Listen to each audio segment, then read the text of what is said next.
pandemonium. Use my fangs to murder ya. Yo soy la diosa, los demonios no me controlan. Soy culebra, una azteca. Soy la reina adicta a la sangre. Es mi condena. What is up, everyone? This is Octoberz. Welcome to my podcast, Nightmare on Sedgwick Avenue. This is season 4, episode 2. Thank you for those who have been tuning in. If this is your first time, just run you a brief run through about the show. So this initially started as a hip hop and horror podcast. I have interviewed people in the hip hop scene and the horror scene, but this season I kind of want to change it up a bit and move my focus more on the horror scene, since I have another podcast that kind of focuses on the hip hop side, and that's called The Heartful Truth. So you can see that. I'll share in the link in the bio as well. But today I have a really special guest. I met her through Instagram. So thanks to social media, connecting people, like-minded creatives and stuff like that. I was just telling her that I feel like I've known her because we chat a lot on Instagram, and I really love what she does. She's an artist in her own right. She's based out of Florida. She goes by Inkeater, and we'll get to know her a little bit more. But her name is Abuelita, and again, she goes by Inkeater. An artist. She mainly focuses on horror art, but I'm pretty sure we'll discuss more about what she does, because I know that's not the only thing she does. So without further ado, let me bring her on the screen here. Hey, Abuelita. Hello. Hey. Hello. Thank you for joining me. I hope I gave you like a proper introduction, but usually okay, perfect. So without further ado, I'll let you kind of introduce yourself as well, because I know obviously you can do a better job. If you want to just let us know what you do, how you got started, and yeah. So my name's Abuelita. I go by the artist name Inkeater. I'm pretty much an artist, a creator, animator of sorts. And I do kind of do like a conversations on music. I used to, at least. But pretty much, I just do a lot of portrait work, mainly focused on horror. And that just happened to be happenstance, so to speak. Yeah. I kind of like just drawing people in general, I guess is what I want to say. But I do a little bit of everything. I dabble in animation, video creating, sitting there and basically just sharing art, I guess. Yeah. That's cool. And how did that happen, as far as like the art side of you, like being a creative? Is it something that like runs in your family, or how did you pick that skill and that craft? When it comes to art, it doesn't necessarily run in the family per se, unless you want to sit there and you want to dabble into the idea of like art being other things. Sorry, fly.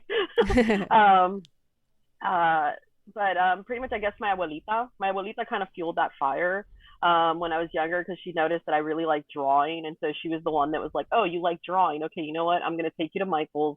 And this is like way back in the day, in like the early 90s. And she's like, I'm going to sign you up for art classes. And it kind of started from there. And then it kind of like spawned out of control, because it turned into sewing, crocheting, it kind of like fueled into everything, I guess. Yeah. I want to say. Yeah, I can definitely but relate. It doesn't. Yeah, but it doesn't necessarily run in my family. But Okay. I just had family that supported it. Like even my mom, she would basically have like this like crafting cart when we were growing up, and it was kind of like it had paint on there, it had styrofoam, like you name it, that it was there. Yeah. But I would say like my abuelita was the one that my abuelita was honestly the one that kind of fueled the creativity, because everything was, we couldn't just go to the store and go and buy it. Yeah. It was more of like the idea of like, oh, you want that doll clothes, those doll clothes. Okay, fine. You know, we're going to go to the Joanne Fabrics and we're going to go and buy the pattern, and we're going to go and we're going to make it ourselves. Yeah. Cool. And then yeah, and then it was kind of like, then it went from like, oh, I want a dollhouse, and then it turned into, oh, we're not going to buy the pre-made dollhouse. We're going to buy the one that you have to put together. Yeah. But it kind of like fueled my imagination and like what you could create, if that makes any sense. Yeah, no, I definitely agree. I think about that too. Like now, like the relationship that like you have the same relationship that like a close relationship with your grandma, like I did too. So I can relate to that. Like I was talking about that the other day with my mom. Now she's a grandma too, and it's kind of sad because this generation, I feel like they lack that creativity and that imagination because they have everything at the fingertips with electronics. And with us, like we had that relationship, like you said, like even doing something like sewing, like I would sew too with my grandma and stuff like that. And like they would fuel our creativity or like inspire us to like use our imagination. And I think that's really cool. I feel sad for this generation a little bit just because of that, because you have to like literally rip off the phones out of their hands or their video games because they're so addicted to that. But I love like the generation that we grew up in, you know, where we had to like learn how to do things yourselves, and it fed into like what we do now, which is kind of cool. You know? Yeah, no, I 100% agree with you on that one, because it's like I have a niece of my own, and like she has her own little phone, you know, to like do little things on. But it's like it was really cool, like, because I'm taking it as like the opportunity as the aunt Yeah. of like going and introducing like little things. Like, so I got her like an etch a sketch Yeah. for her. It was her third birthday this past July. Yeah, it was her third birthday. Sorry, brain. But it was her third birthday, and I was like, no, I'm taking this as an opportunity. And so like I sat there and I bought her like this etch a sketch, like, you know, the one with like the little stamps, and it has like the little erase thing, and it's all through magnetics. And like she enjoyed the heck out of that. Like the second I put it in her hands and I showed her, and she was like, oh. Yeah, it was hilarious. But no, I 100% agree with you. Like there's like a lot of lack of imagination. Like you're saying, like it's all in the palm of your hands. Like you got a phone, you don't really have to create much, you know. And like, not only that, it's like you have filters and all these other things that you can mess with. Yeah. Instead of like cool. when we that you're like trying to teach your niece. The same thing with me, with my niece and nephew. Same thing. I try to like show them like my stuff, but there are some things that are cool with this generation. Obviously, they have more things that they can use now at their disposal, like tools and all that stuff. So it is kind of cool to see that. No, it like I will say, like they have like these little games for like preschoolers, like you know, like the shapes and the button, like the balloons and like matching colors. And it's amazing to me just how her brain works, and like she just knows how to do it. And I'm just like, whoa. I don't know, to me it's just really cool how that works. Yeah, because they're like super intelligent. Like they're like ahead. Like I feel like I was kind of dumb at their age. I was just like over here, like really like ignorance is bliss type of thing. But I'm like, I don't know. I guess I enjoyed coloring and everything. Yeah, like I guess I enjoyed my childhood. You know, like I feel like nowadays everybody grows up so fast. Like they know all these things. It's crazy. No, it's crazy. It's crazy how fast like the younger generations are growing up now, and like all the things that like you're like, I was not into makeup at that age. Like I don't know what you're doing. Yeah, seriously. And I like the fact that obviously you brought up like your grandma, how she like fueled your creativity. I also like credit my grandma for the same thing. But tell us a little bit about, for those that might not be following you yet, and if you haven't, please follow her. Let me share your Instagram here. It's Inkeater here on Instagram. But if you want to talk about a little bit about your abuelita, and I love the zine that it got, it was inspired by her.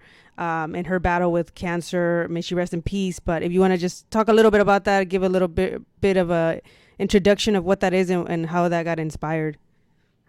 So I basically wrote a zine called My Best Friend Has Cancer. And it honestly started out as like this book during COVID that I was just basically like, I put together like this little sketchbook. Actually, you know, it's funny. Mm-hmm. I actually think I have it I have the original.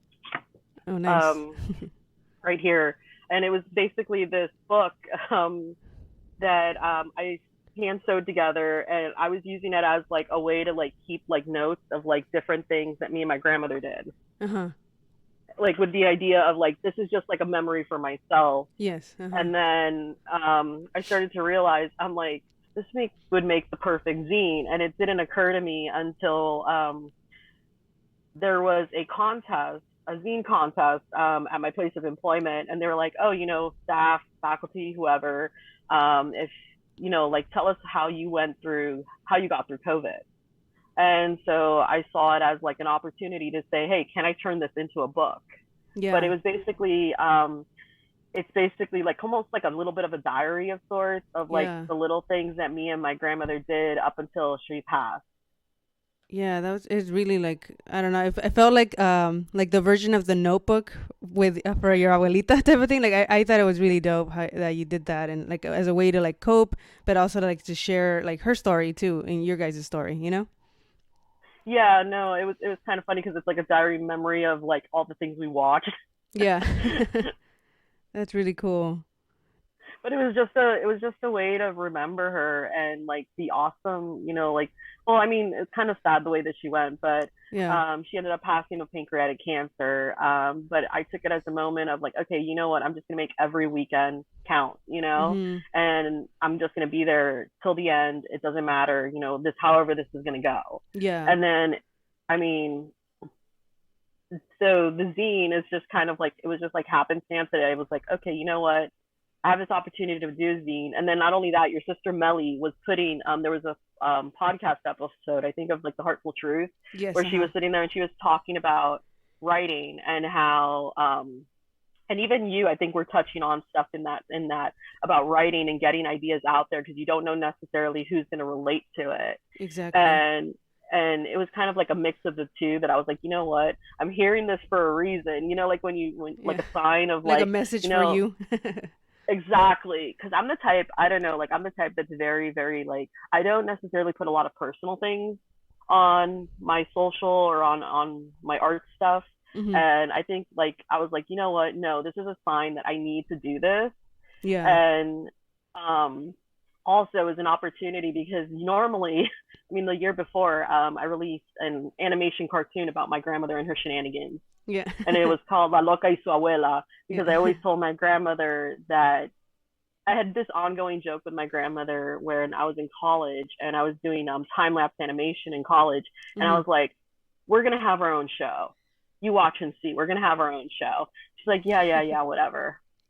And then when I started really going in heavy into the animation, I was like, the last 2 years, I was like, no, you know what? I don't know how long Abuelita is going to still be around. You know what? It'd be really freaking cool to actually get this animation out there before she passes.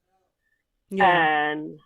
And because she was already up there in age to begin with. This was before the cancer, before everything that actually went down with her. Yeah. And I said, you know what? No, I'm going to make this happen. So there was one weekend that I was hanging out with my grandma because that was like my ritual every weekend was I'm going to go hang out with grandma despite the fact that I don't live there. Yeah. And that was kind of like my routine of like, I go see grandma every weekend. We go to do whatever shenanigans she wants to do. Yeah. And I said to her, can you just write down La Loca y su Abuela? And so that's actually her handwriting that's like being animated at the very beginning. Yeah. But pretty much, sorry if I'm like talking all over. No, you're good. You're good. But pretty much like that was the other reason is I was like, okay, I'm not going to have enough time to release another animation for her anniversary. So I used it as the opportunity of like, okay, you know what? I can't release another animation, but I can create this zine. So the zine is kind of like in memory of her. I was doing something every year in memory of her. So I figure like probably like for her birthday is when I'll release the second episode of La Loca y su Abuela. That's cool. And did she ever get to see any of these things, like the zine? She saw the initial drawings of La Loca y su Abuela. She had seen like because I had them all. Because this was like a project that I started like back in like 2017. So you got to figure like so like in 2017, I think it was like about 2017, 2018. There's a YouTube video on my YouTube channel where I'm doing like a speed through, like like flipping through like a flip book. And you can see all like the animations. And she had seen that and she loved that. She was like, oh my God, I can't believe you're going to make this. And it was like basically the episode is about her stealing a barbecue sauce bottle. She like legit did. Oh, I think I saw that. Tell me. And like did not tell me like that she was stealing this. And like it like everything's based on a true story. Because I was like, you know what? I need to tell somebody all the shenanigans that my grandmother did over time because I grew up with her. Yeah. Yeah, and it's interesting too. Yeah, because my grandma was funny too. She would steal like the silverware from like restaurants and stuff like that, like just random things that they would do, And then it's funny because it's like in the episode where my dad's like, oh my God, because I got my dad actually in on it. Like when my grandmother passed, I was like, no, I'm like I need to make this happen. So I was like, I invited my dad to like do his voice in the actual animation. Cool. Because I couldn't have my grandmother, because initially she was supposed to be the one to do her voice, but she knew about the cartoon, she knew about the animation, and like she was like actually like looking forward to like when it was going to be like finished. But then she got cancer, and it just became, okay, you know what, whatever you want to do is what we're doing. Yeah. Yeah, that's I think that's really cool, and it's a way to like keep her, her legacy alive too. So that's really like a creative way. That I really like that. Just to give Yeah, you props. everybody. Yeah, no, everybody in the family. Like, I was surprised at how many people in the family, like the immediate family, like Uh-huh. absolutely loved it. Like, they were Yeah. like, "Oh my God, this is hilarious." Yeah. And then even I thought, okay, fine, it's funny inside of the family, but then I started to realize, like, when I actually shared it with people, how many people actually like related to it, and they were like, "Oh my God, this is hilarious. When is the next episode coming out?" Yeah. Here, I think I have it up here. Let me play it like in the background here. Uh, yeah, it's really, really cool and really creative. And how did the name Inkeater come about? Like that, I really like that name. It's pretty cool. So, Inkeater, in a nutshell, I used to, when I was like in the early 2000s, like this is before like beginnings of the internet, like not even 2000s, like I would say, yeah, around like 98, 99, Hmm. 2000 ish. Yeah. Um, you didn't really have the internet the way that you have it today, where like there's like all this social media, you can share everything all over the place, and so I would print out everything. And so I would print out everything on printers. And then if anybody knows anything about printers, like back in the day, the ink cartridge only lasted so long, Yeah. and then you were out. And so basically, I would basically print so many things on end, and then essentially, like I was bitching and complaining one time. Excuse me, can we curse on? Yeah, you're good. Okay, sorry. I just thought about it. I was like, oops. But there was one day I was bitching and complaining to one of my friends about how my printer was such an ink eater, and they were like, "No, you are," and that's how the name came about. That's pretty cool. Yeah. um, and as far as like your art and everything that you've done, like what's your favorite like art piece that you've done so far? My favorite art piece has to be honestly like the Badass Ladies of Horror. I think Okay, a yeah, I lot of love that. people a lot of people focus on like the male characters in horror, Yeah, and I realized in my head, I'm like, you know what, I draw a lot of male characters, I don't necessarily draw a lot of female characters, and it was kind of like a challenge for myself of I'm like, okay, trying to paint makeup, trying to paint like eyelashes and certain yeah. things. That's pretty cool. Yeah, I really love that because I also like it was maybe when I first started like my IG for Nightmare on Sedgwick, and I saw somebody was like, I think women in horror. It's like I think in February, March, I can't remember, and I was like, oh, this is really cool because like I always credit that to one of the reasons I love horror too is just because the fact that the women are like always the survivors and like the badasses ones and even the villains too. So like I love that you do that. Like like Satanico Pandemonium is like one of my favorites. Like Salma Hayek, and even the TV show like Aisa Gonzalez playing Satanico, like stuff like that. Even like the Final Girls. So I think that's really Yeah. cool that you do that. And here, let me see if I can find it too, like the drawings on your Instagram here that you've been doing here. And let me know if I skip them. But here's like, oh, here's from Dusk Till Dawn. I love that film. Yeah. And it's really dope. Like right there. Your cats, you're right, you're hitting them right there. Like I Right. still haven't finished that. It's funny, like with life and everything, like I still have to finish like a few Inktober. So I'm like, I'm gonna go back and finish all the characters that I didn't nail. Yeah. Um, leading up to that, leading up to this October. I just don't know what I'm drawing this October. I'm honestly thinking of like venturing back into like the cryptids, because I that's another thing that I was really interested and fascinated by was Latin American folklore. Okay. That's cool. You know, like La Llorona, El Cucuy, El Duende, and all of that, and Yeah. like the stories behind all of those. That would And be that's dope. another one that's, yeah, Yeah. that's another one that's kind of inspired by my grandmother, Yeah. and like the idea of like, all these like different creatures. She was the one that introduced me to all of them. So it's kind of funny. Like Same. I think we were talking one time about like how our parents and our like the family that like our immediate family were the ones that introduced us to horror, and then they act like, oh no, I didn't. Yeah. Or like, why do you like horror? I'm like, we watched horror movies and you would tell me legends in like Mexico. Like, like, what do you expect? Yeah, no, like that's the funny part where I'm like, no, you got me into this kind of stuff. Like, believe Right? Yeah, but like that was like the one thing that I appreciated about my abuelita was is that she also fueled the fire because like she would also give me like the little books from like back in Nicaragua of Yeah. like the little ones that they put together of Uh-huh. like the different legends and the different stories, and That's like she was cool. actually contributing.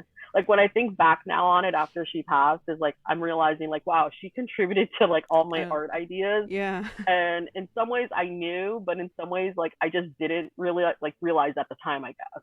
Yeah, maybe we should like do a like a kind of like a collab because I and one thing I've been trying to do, like I think I've mentioned it before maybe in previous podcast episodes, but like my goal obviously is to get into filmmaking, and one thing that I wanted to do, kind of like you said, like a lot of the ideas come from my grandma. So like I was gonna do kind of like a Tales from the Crypt, but like like a Latino version. It was gonna be called Las Leyendas de mi Abuela, and it was gonna be just like stories on legends that she would tell me. And you know, like it's just cool because it's for our people too. Like you don't really see that a lot. It's mainly like not to be, You know, it's it's crazy. whitewash, you know. No, no, you know it's absolutely freaking crazy and mind blowing because you've never mentioned this to me. I was toying with the Tales from the Crypt idea, but Yeah. I was gonna call it I was gonna call it las los cuentos de la bodega or something, and it Oh, was okay. basically gonna be That's all like crazy. these like legends. Yeah, Yeah. no, it's really crazy, you know, because I was actually I've been actually writing this like well, it started out as like a short story, and I Mhm. think that's what it's gonna ultimately be because I was sitting there and I was bouncing ideas off like one of my coworkers, and she was like, I was because I was watching sorry if I'm like going from here to there, You're good. but I was watching this episode on YouTube that had to do with the Tales from the Crypt and how it Mhm. came to be and like how it was a collaboration between these two Yeah. people, and I'm not going to name directors because then I'm going to butcher like who it was, and I don't Yeah. want to do that. But it was interesting to me. I was like, oh, that's how that came to be, and I'm like, oh, that's why there's no more of the episodes. Okay, I'm like neither here nor there, but it was like this whole idea of like I was writing this short story called Lovely Lovely Threads, and it's Mhm. just basically this idea of like this little old sweet grandma character who basically like runs a little stall in like the flea market, and Yeah. she has like these beautiful crocheted items, and she has all like these like big vegetables and everything, and everyone's like, oh, how do you get that really deep red in your Yeah. in your um in your like your crocheted items? Oh, I use beetroot, and like her basically like saying like it's all these different things, but really like she's going and she's killing people. Oh, wow. That's a good one. I thought I knew where you're going with that. That's really cool. Yeah. Yeah. That's always Yeah, been, it's still on my list. So maybe we can collab on that. Cause yeah, I was like thinking of doing like kind of like Tales from the Crib, which each episode teaches you like a lesson, but based on the legends that my grandma would tell me and just kind of make them my own. Um, yeah, I even thought I about like like the that intro. idea. Yeah. Like the intro would be like a book opening, you know, like in the title on the book is like Las Leyendas de mi Abuela, but those old school like books that like look creepy. And then it opens Yeah, up and it zooms into the page and it just starts the episode or whatever. And then like maybe like I was thinking of having like little grandkids go up to the abuelita in the beginning of the episode or something and just sit on her lap oh, and that like, would you be know, really cool. like I'm something like imagining that. this like Yeah, like like something I'm like really that. like It would just be I think cool. that'd be really no, I think that would be really really cool. No, because like that was like the other like I think it's just so funny that me and you were both thinking about Tales of the Crypt and like we had no clue, Yeah. and we were coming at it from two different angles. But Ingles. no, definitely would love to contribute or like collaborate on something like that because it's like it's already coming to life in my head. I'm like, oh, those are the missing pieces that I wasn't thinking about. Yeah, that would be cool. Yeah, that would be awesome. But yeah, that's something that I have in the back of my head. And as far as like, you know, we talk about a lot about a horror and the podcast is a horror podcast. So I kind of wanted to ask you like for you, like obviously you already mentioned you're a grandma, but what made you fall in love with like the horror genre? What was your first introduction into it? My mom scaring us crapless as kids. I would say probably it was my first horror movie was probably like Chucky, and my Oh, mom mine too. scaring us crapless with Chucky because we lived right by the airport, and apparently I had a doll um that looked like a Chucky doll, but it wasn't. I think I can't remember the name of the brand of the doll, but it was basically these dolls that were stuck in certain positions in like the early '80s. But it was like a popular doll chain. I can't think of what it's called right now. Okay. But my mom scared us crapless, and I think it was well, she took the doll and we used to like, because we were by the airport, we used to like literally have our screens open. Uh-huh. And at some point during the movie, when we were watching Chucky, she literally went behind us with the doll and started scratching at the actual screen of the window. And then we look back, and next thing you know, all we see is the Chucky doll, and my mom made the Chucky voice, and it was like done for. Yeah. We did not sleep that night, and my dad hated my mom for a while. But that would probably be like my intro into horror. Mm-hmm. And then it was kind of like a lot of Stephen King. I think Stephen King, like, you know, Children of the Corn was like one of my absolutely favorites. Yeah. Or the people, I've always bordered on like comedy horror. So it's like, you know, the people under the stairs. Yeah. That one's probably like one of my favorites. I love that film. Yeah. It's underrated. That one, and like I love Sleepwalkers, even though it's so cheesy, but I love Sleepwalkers. Like I watched that as a kid. I love sleep, like I don't know, like I love like the suspension of like reality, and like, you know, like going into like this world, hearing this like story, and then like just falling for all of it, if that makes any sense. Yeah. Like a lot of horror nowadays, like don't get me wrong, like I love a lot of the horrors out nowadays, but it's like I miss that. Give me a creepy legend, give me a creepy story, like that lore. Yeah. Yeah, like suspend like belief for me for like a while, and like let me just venture into like this world. Yeah, I agree. Yeah, I definitely agree. Yeah, I love like the ones now that are kind of taking it back to that a little bit, or like making it their own. Because obviously, like horror has to grow, and I love that, like music where they have the subgenres. But I don't know, I love like that old school too, like the 90s, 80s, even 70s. 70s I think was the creepiest for me, like the creepiest like film, especially like the possession ones, you know, like The Exorcist. Like I was just talking about that with the last guests that I had here, and I was like, I still can't watch that movie alone. Like it's creepy. The Exorcist. You know which one I can't watch, and it kind of like freaked me out from like waterbeds. Do you remember the Freddy movie where he like basically comes through the waterbed? Yes, yeah. I can still visualize that, and anytime I see a waterbed, I'm like, no, not gonna happen. Yeah, it is creepy. Or like the Amityville ones, I don't know if you remember those. Like those creep me out, like the first two. The rest of them sucked, but like the first two are like the creepiest to me. I can't remember if it's Poltergeist. Isn't Poltergeist the one with the braces? Yes, it is. That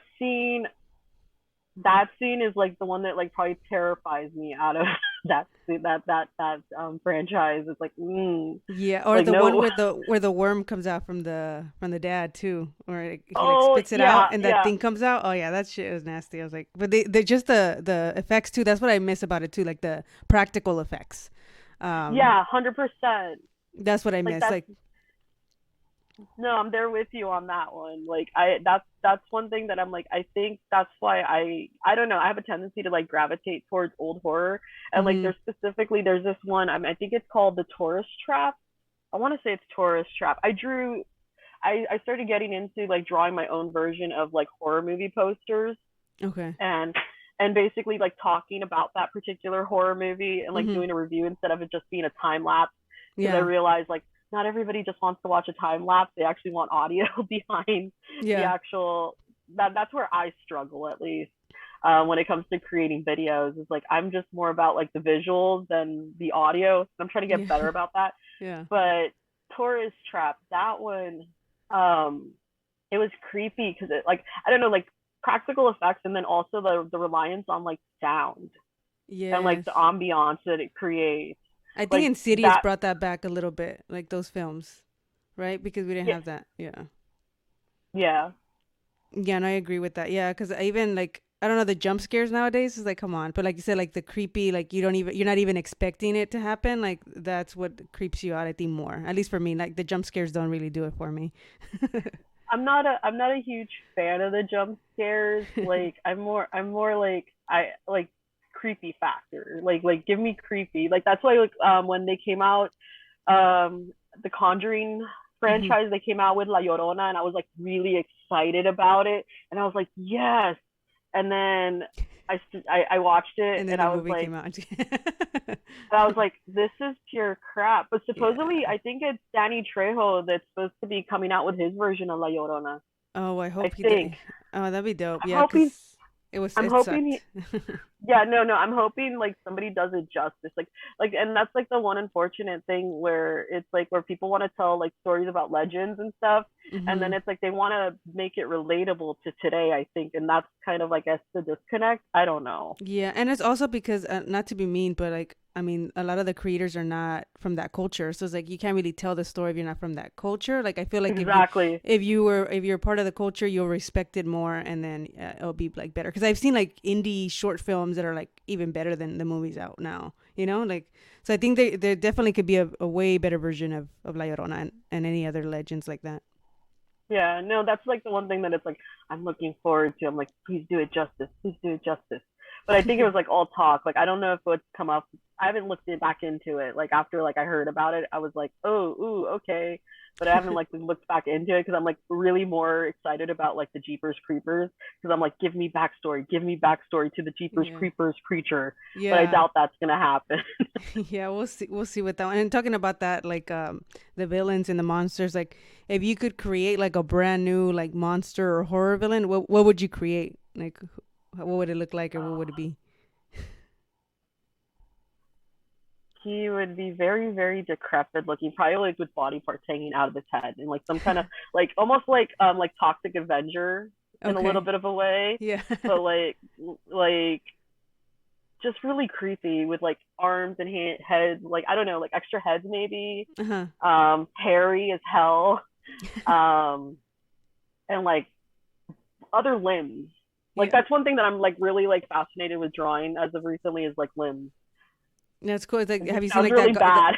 that's kind of cool though, because I'm like obsessed with like some certain like deities from like other religions. Like I don't know if you've seen like the thing is the Shiva, where she has multiple hands or something like that. Like Yeah. that, I think that's dope. But because I was like, where did they get that from? Like sometimes I think about like, did this stuff exist back in the day? You know, like the supernatural stuff. Because I'm like, they had to come from somewhere, and like where they created all these different like deities and drawings. You know. Oh yeah, no, and then like when you think about like the hieroglyphics and all of that, Mm-hmm. and like all the different creatures that you see that they supposedly like existed back in the day. I was watching this. It was like almost. It was a kind of a disappointing documentary, but it was basically like about. It was supposed to be about the South American Bigfoot. They never show you the Bigfoot, which is like you sucked me in by the title, and then you give me no Bigfoot. You know, but Yeah. it was basically showing like these creatures in like the caves and stuff, and it was like no, some form of this had to exist, you know. But then Yes. it's also kind of interesting because like when you delve into like a lot of folklore is like in some cases it just happens to be like a historical event that actually happened in that particular area, and then people had like this like whole story behind why that existed, but it was because of some other reason. Like when I was exploring a lot of Latin cryptids, in like one or two cases like there was like an explanation of why Yeah. that was going down, but it's like to me it's I don't know, to me it's just it's fascinating. Like I'm obsessed with it like ever since like I Yes. was like a kid with like all the different creatures and stuff like that. Yeah, no, same here. Like talking about documentary, I saw one and same thing. Like it was about werewolves though, and same thing. They didn't really show it. They were just having people like recount their encounters with them, and I'm like, come on, like show the actual thing. But it was kind of creepy because I've always been obsessed with like Egyptian culture too. Like as a kid, like I was obsessed with it. Um, and one of the guys that he was like counting his encounter with the werewolf, he said that he's like the best description I can give you is that it looked like the god Anubis, and I was like, that's just creepy as fuck. Like seeing that in the middle of like the night, like he was running. I guess where he lived, it was like somewhere like in one of those like rural towns, and he would run on the highway at night.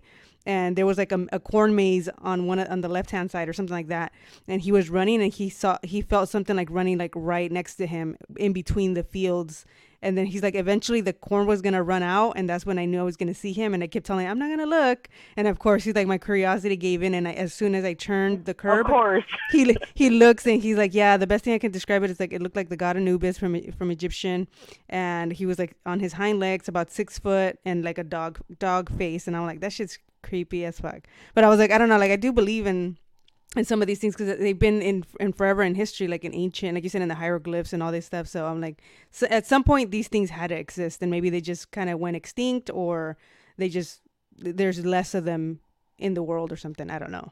kind of creepy. No, I agree. No, I agree with you on that, like completely, because it's like there's so many unexplained things, and not only that, for somebody to tell a story for so many years that it goes from like Yeah, generation to generation to generation, and it's like no, to some degree, this had to have existed. exactly. And that one, and the creepy thing too is a lot of the stories that all these people told, because some of them took place like in the 80s or 70s or something like that, like some of these encounters.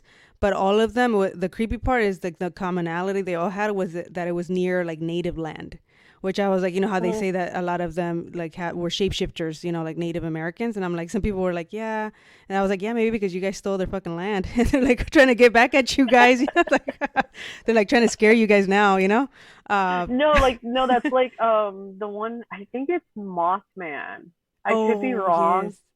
You know, like the whole story with like Mothman, and then it has like Hmm. something to do with like the Native Americans and them doing something. I forget the exact story, so I'm not gonna go and like try to butcher it. Yeah. But it's like I remember like delving a little bit like when I was actually like drawing a Mothman, and I was like reading Hmm. a little bit into it, and I was watching like a lot of documentaries, and it basically was talking about something that they was done to the Native Americans, and basically it was kind of like Mothman was like their version of getting back at Like and I revenge. was like, Yeah. yeah, I was like, ooh, Yeah, it could be. I mean, I would have doubted it, but yeah, I was like, I was thought it was that was kind of interesting. And then same thing like in Mexico too, because I consider like any other like Latin cultures like to be kind of indigenous as well, wherever you're from.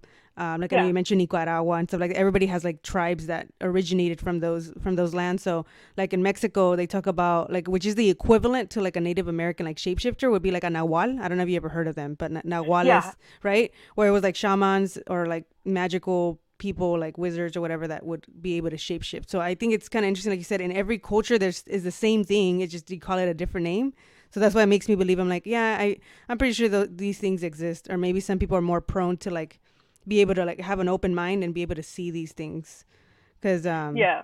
I've had like like my only encounter that I always talk about because it's the only one I have is I saw like I didn't see it but I saw its shadow was like a duende, so I do believe in like the gnomes and stuff like that. So I was like, yeah, if these things exist, these little creatures, then other things exist, because it was at camp, at sixth grade camp.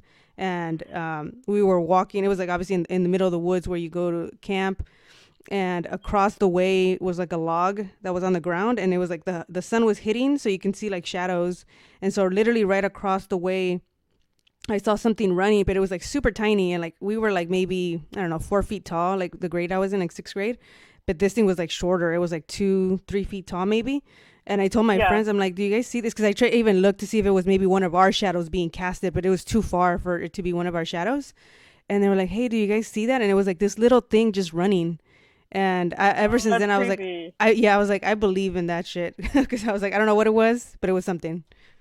Yeah, no, I've had an experience similar to that, but I still have no explanation of what it is I saw, Yeah. because so like it was probably like early 2000, like maybe like I was like maybe like in my early 20s, like I was probably 2021, Hmm. and I always stayed up late at night, like that was kind of like my mo of like Yeah. I'd stay up like into the wee hours, and then I would like literally probably go to bed like around 4 or 5 o'clock in the morning, then go to college, and then repeat. Hmm. And well, at the time I was really sick, and I happened to basically get up from the couch in the living room, and we had this sliding glass door in the kitchen, Hmm. and the blinds, like those vertical blinds, Yeah. and some of them were actually missing, so you could actually see to the outside. Well, I'm going into the kitchen, I'm pouring myself something to drink, not paying much attention. I go to take a sip of what I'm about to drink, Uh-huh. and I happen to like, and mind you, like scary cat when it came to like those blinds and dark, like no, Yeah. but I happen to be taking something to drink, and I I'm looking at something through the glass, Hmm. and it's this woman, and she's like basically old, old Hmm. as heck, Hmm. white hair, white gown, and I lean forward because I'm like thinking, because the lights are on in the kitchen, it's the reflection of the lights being on in the kitchen. Hmm. And I'm thinking, I lean in and I'm looking and I'm trying, like that kind of feeling of like where you're trying to like focus your eyes on what you're looking at. Yeah. I'm looking at it, and I look behind me because I'm like, this looks like my grandma. Mm-hmm. And I look behind me and there's no one behind me. I looked again and I lean in. When I leaned in, they leaned in. Oh, hell no. And then they made the motion of this, and I was like, oh, hell no. And I ran. Like, I ran and up the stairs, and I was like freaking out. And I go to wake up my dad because I'm like, in the back of my head, I'm like, what if this is some little old lady like wandering around the neighborhood, you know? Yeah. And like, you know, like, what if this, because in the back of my head, I'm like, okay, this can't be supernatural. What if this is like, you know, some little old lady like wandering around, you know, like lost. And then I woke up my dad from like a dead sleep, and my dad's like, what are you talking about? And I'm rambling about how there's this old lady down, you know, downstairs. Yeah. My dad wakes up and literally he goes outside because he's like, okay, fine, I'm going to calm your fear, you know, whatever this is. I go with him. He walks around the entire townhome, the outside. There's no one. What the fuck? That's scary. There's no one. And it's still to this day, I'm like, I have no clue what the heck it was. Yeah. Did you ever look up to see like if there's any sightings of that, like any other ones like in that area, or no? No. Like I never thought about that, honestly. I might want to do that now. I know, right? Giving me super thoughts. But then it's like probably opening a door that you don't want to open. Yeah. But no, it was like the creepiest thing because it's like, because you know, you're thinking like, old lady, she can't walk that fast. She's walking really slow. So if you're coming out of the house, you're gonna see her. But no, it was like nothing. Oh wow. But it freaked me out. It freaked me out like to no end that I was like, then again, I was also sick at the time. So it's like, who knows if that had something to do with it. Yeah, wow, that's crazy. And has that been your only like encounter, or you've had other ones, or that's the only one like supernatural experience you've had? That's the only, like, I would say like that's probably like one of like the only ones that I can think of off the top of my head. The only other thing that I will say is like super weird is like, but then again, it's probably like explainable. Like, I don't know if you have like a Ring camera at all. No, I don't, but I've seen like on TikTok and stuff like that. Yeah. Yeah, like it captures like I've captured like little orbs. Oh wow. Like floating and like coming out of certain areas. And it's but it's other than that, it's like no. And at the same time, I'm like, I don't want to think about it because it's where I live. Yeah.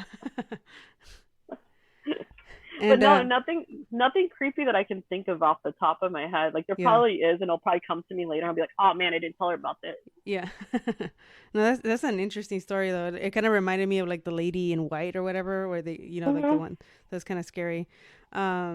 And then what has been your like greatest accomplishment so far as a creative? Because I know you've mentioned like, you know, working with Nickelodeon and stuff like that. Whatever you can share, but what has been your greatest accomplishment?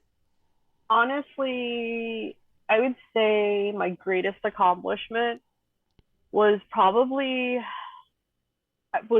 honestly working for Mountain Dew at one point in my life. In my early 20s, I actually got to work with Mountain Dew and create a Mountain Dew flavor. It was a group of us, so it wasn't just me. It was like I was on a team, and we each got to pick a flavor. And it was one of the times where they were doing Democracy, where basically they come out with like 3 flavors, and then you got to vote on which flavor you like the most, and then that one flavor gets to stay. It was really cool to see a lot of ideas that came out of your own head come to fruition, if that makes any sense. Yeah. And basically like the idea of like, okay, you know, you're taking all your ideas with this group of people and you're getting to see something become, you know, real in reality. Because back in like high school, I remember I would tell everybody, and it was kind of funny, and a lot of people thought it was probably a joke at the time. But like I want to say like from like middle school all the way through high school, I told people I'm going to do something with Mountain Dew. Yeah, I'm going to do something with Mountain Dew. And I would say this to everybody, and people would be like, yeah. Even in college, I was sitting there and saying this to people, and it just happened to be like by coincidence. There was this social media platform at the time called 12seconds.tv that most people I don't think really know about. It's kind of similar to TikTok, but basically it was 12-second clips that you would create, and they would ask you questions, and like there would be like a daily question of the day.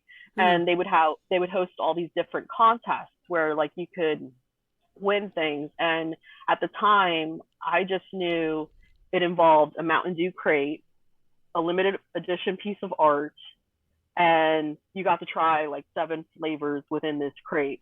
And I was like, I'm down. I'm like, I want to try Mm-hmm. these Mountain Dew flavors. Yeah. And it was basically they were asking you like, how do you do the do? And I ended up creating a stop motion with a That's Mountain Dew cool. can eating another Mountain Dew can Uh-huh. to basically like say like this is how I do the do. And I won that contest, not realizing that it was gonna spawn into opportunity after opportunity Yeah. to where I got to work for them. I got to actually like it's kind of cool because now I'm seeing things that they're releasing and I'm Mm-hmm. like, holy shit, we talked about that at one point when we were like a team talking Mm-hmm. about things. Like they came out recently with a Mountain Dew recipe book, which I'm like, I remember that just being a conversation, Oh you know, wow. or like when you sit there and you think about like alcoholic Mountain Dew, I'm like, I remember trying one of the first, versions of it. It was gross. never reported back on it, but it was gross. But like, I'm curious what the new ones taste like though. Yeah. But to me, it was cool seeing your own ideas and your own creations become reality. Yeah. But then also there's like this give and take with it where you're creating for somebody else and you don't necessarily have time for your own creations. Yeah. And while it's a beautiful thing to create for other people, it's like I think that's like the one thing that I value now as a creative is Mm-hmm. like, you know, I appreciate those experiences and those opportunities because like Mm-hmm. now I'm like sitting there and I'm doing like animations. So I'm a part of a cartoon network called Frederator. Okay. And there's kind of like the other half of Cartoon Network and Hanna-Barbera when they split. Okay. So you've got Cartoon Network and then you've got Frederator. And pretty much they kind of do like mainly internet cartoons. And like the Okay. one thing that I appreciate about them is that anything that you create is like, it's yours. Yours. Okay. Yeah, it's nobody, they just give you the platform to actually showcase it, which I think is wonderful. And then not Yeah. only that, like they give you opportunities to like, do like collaboration. So it's like I've gotten to be a part of a Adventure Time collaboration where we got to That's reanimate cool. scenes from there. And then I got to do one for like Nickelodeon and Loud House. And then I'm doing another one that I just submitted, which I'm kind of grateful for because I'm like, okay, I can get back to my own creations now. Yeah. That's really dope. Congrats on that, by the way. Because No, thank you. that's all like your hard work, paying off. And I kind of wanted to like pick your brain too, because we have people obviously like either in the horror scene or just creatives that may be watching this. Like, what advice would you give another creative? Just in general, Yeah. um, do the scary thing. Like go after the things that you want to go after in life. I mean, life's too short at the end of the day, you know? Mm-hmm. And if you've got an idea, roll with it, you know? Or if like, I don't know, to me, it's like so many people get stuck on just having the idea and internalizing those ideas. And it's like, no, just throw it out there, see what sticks. Like, you don't know what's going to stick and what somebody's actually going to relate to. Going back to what your sister Melly said, Yeah. because it's like, it's something that I think I needed to hear, because I was so used to creating for other people Mm-hmm. and not really realizing that I wasn't creating for myself, if that makes any sense. Yeah. Yeah. Makes sense. But I think it's just go after what you want to go after. And it's like, if, like it doesn't have to be perfect. Like that's the one thing that I will say that I have a tendency to take in on myself because as a perfectionist, like with everything, I think we're all creatives in general, like are Yeah. perfectionists of some kind. But for me, it's more of a, like, hey, you got the idea there. It's there. People can relate to it. Just Put it out. let it be. Yeah, let it be and let it out. Because I had the opportunity at one point. I got to meet one of my idols, Lloyd Kaufman from Trauma Films. I don't know if you're familiar with him. No. He was at a Comic-Con that I was basically vending at. Okay. So before COVID happened, a lot of like my art, I would go to conventions and I would vend buttons, prints, and all kinds of stuff. And this one time I was actually helping a friend, Jordan, and I see Lloyd Kaufman like walk right in front of me. I was starstruck in a little bit of way because I was like, oh my God, that's Lloyd Kaufman. And one of my friends, Justin, actually pushed me to go meet him, because I went by his booth and he wasn't there. And I actually got to have a conversation with him where we were talking about creativity and how basically sometimes it's not about necessarily being perfect, but just getting the idea out there. Yes. And like when you look at a lot of like films of his, it's like I mean, granted, it's like that gonzo type films where it's like it's not perfect, it's just gross, gritty, and grungy looking. But to me, it's what spoke to me was it wasn't necessarily focused on being perfect and making sure that you had that perfect shot or that perfect scene or the blood spurting a perfect way. Yeah. You know, it was more just about just getting the idea out there. And I think that's kind of what I have a tendency to focus on when I do a lot of my creating is just getting the idea out there. Yeah. You know, basically turning that that imaginative thing into the reality, you know, into the real.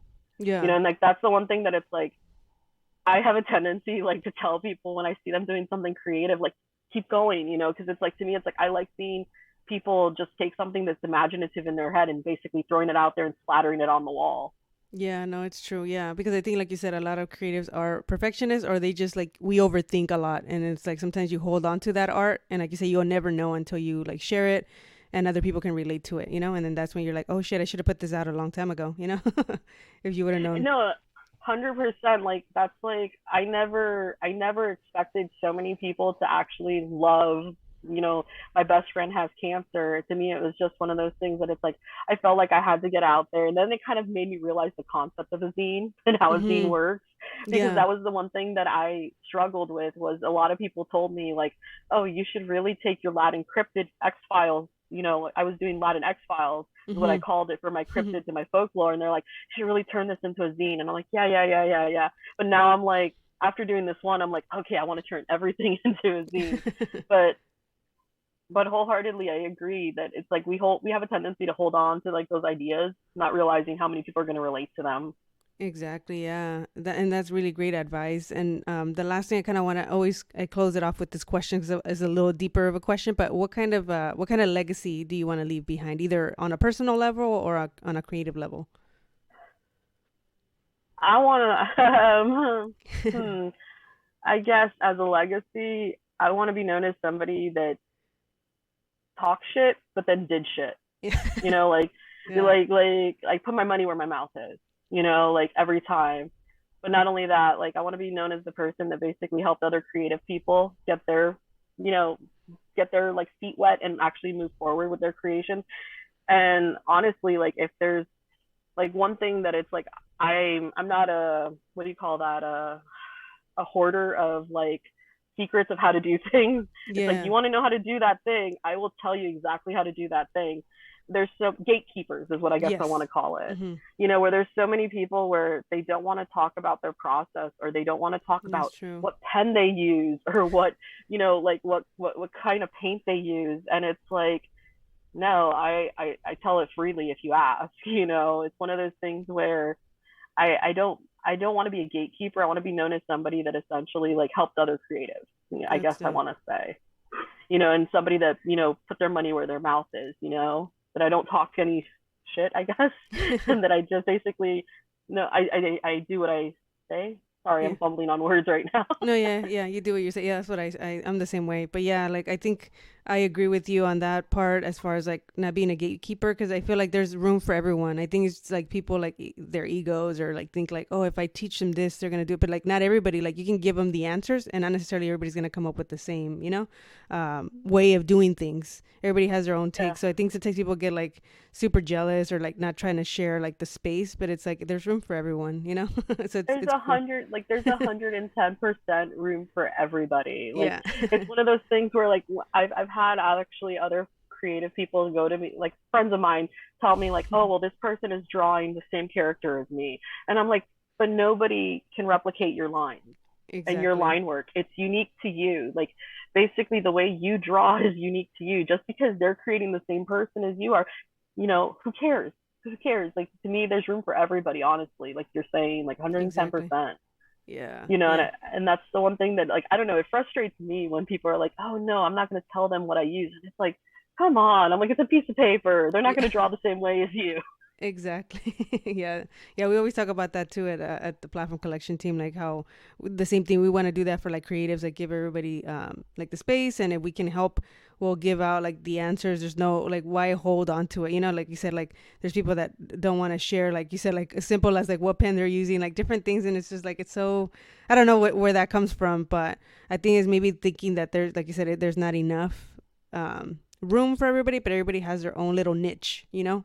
Yeah.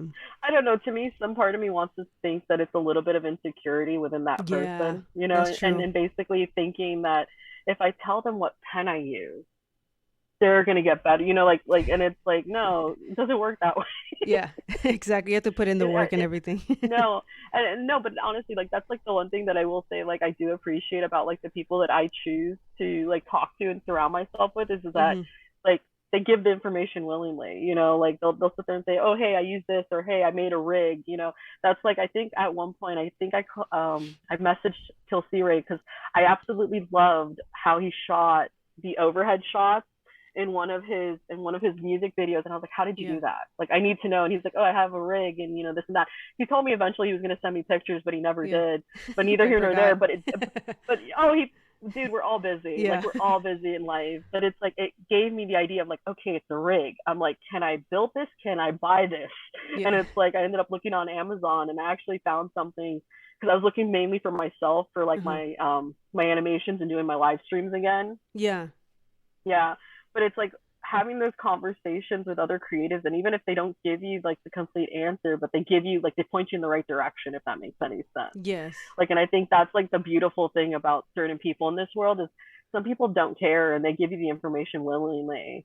Exactly. Yeah. And like I said, that's why I'm kind of glad to be bringing this podcast here and like shedding light on people that might not know who you are, or like your viewers don't know who I am, like, you know. And it's kind of cool like sharing the wealth with everybody. So that's the reason I love doing this, is I get to know you guys on a deeper level, even though we might not be in the same city or your state or whatever. But it's kind of cool getting to know everybody, and then even like, you know, showing love to you guys and letting you guys speak your story, you know, because nobody, like you said, you sometimes don't put a lot of your personal stuff out there and you just share your art. But it's cool to get to like put like a face and like a story behind the artist or creative, you know. So that's why I love doing this.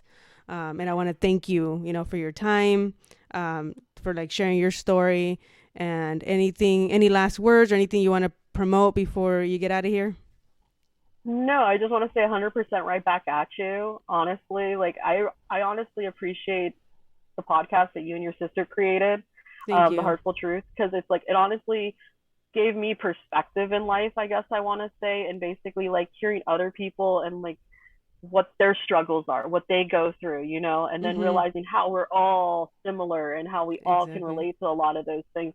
And honestly, like just hearing those bits of information, honestly, just want to say thank you guys for actually Mhm. creating that. And like, because honestly, it kind of has opened up that little bit of a shell of like, okay, you know what, you know, with me going into doing, you know, the one about, you know, my best friend has cancer, it's like, you know, like I appreciate you guys sharing things because it opened my mind to That's dope. certain things that I was closed off to, if that makes any sense. Yeah, no, that's great to hear. I love to hear that. Thank you for that. And anything else, like anything you're working on that you want to share, or any upcoming projects? Um, right now, I'm pretty much working on a drawing for an art show because I'm finally doing art shows again. Cool. It's one of those things where it's like I'm trying to get back into like the flow of things of like doing art shows, doing Comic Cons, you know. Um, but I would say right now, my big project that I'm probably excited about is basically delving into my own cartoons, Okay. back into that, you know. So there's going to be, you know, more episodes of La Loca y su Abuela. Nice. And then the one pet project that I've had called Moco Industries, which is basically about this gajillionaire who basically creates these awful ideas and drives his coworkers nuts. So it's kind of like a mix of like Office Space Okay. meets like bosses from hell. Okay. That's cool. But yeah, so if anybody's interested in that, you know, follow me at Inkeater on, you know, I mostly post on Instagram, but I have a tendency to kind of go all over the place. But if you're looking for me, it's all at Inkeater. Here we go. Right here. But yeah, I've Perfect. shared little bits and pieces of like Moco Industries on my social media because like I've done little clips. I just Okay. haven't been able to fully dive into that because I'm always doing something else, Yeah. or you know, getting wrapped into like, oh, okay, there's a project that they need done. Okay, fine. And that's like the one thing that I try to want to focus in on this year is kind of like doing my stuff and like my creations and bringing those things to life because I don't know, there's beauty in like taking something out of your head, like I said, and Hmm. bringing it into like the real. Yeah, that's true. Yeah. So, man, well, good luck on all your, future endeavors, and obviously we'll keep in touch. To all the listeners out there, follow Inkeater, aka Alethea. Thank you again, and have a good weekend or week, whoever's watching this. Bye. All right. Thank you guys for tuning in to Nightmare on Sedgwick Avenue. This was episode 2 of season 4. Go ahead and check out Inkeater. She has really dope art. She also has links on her bio for you to be able to like buy her art too if you want to support a creative. And thank you guys for tuning in. Hope you guys have a great weekend whenever you're watching this. Peace.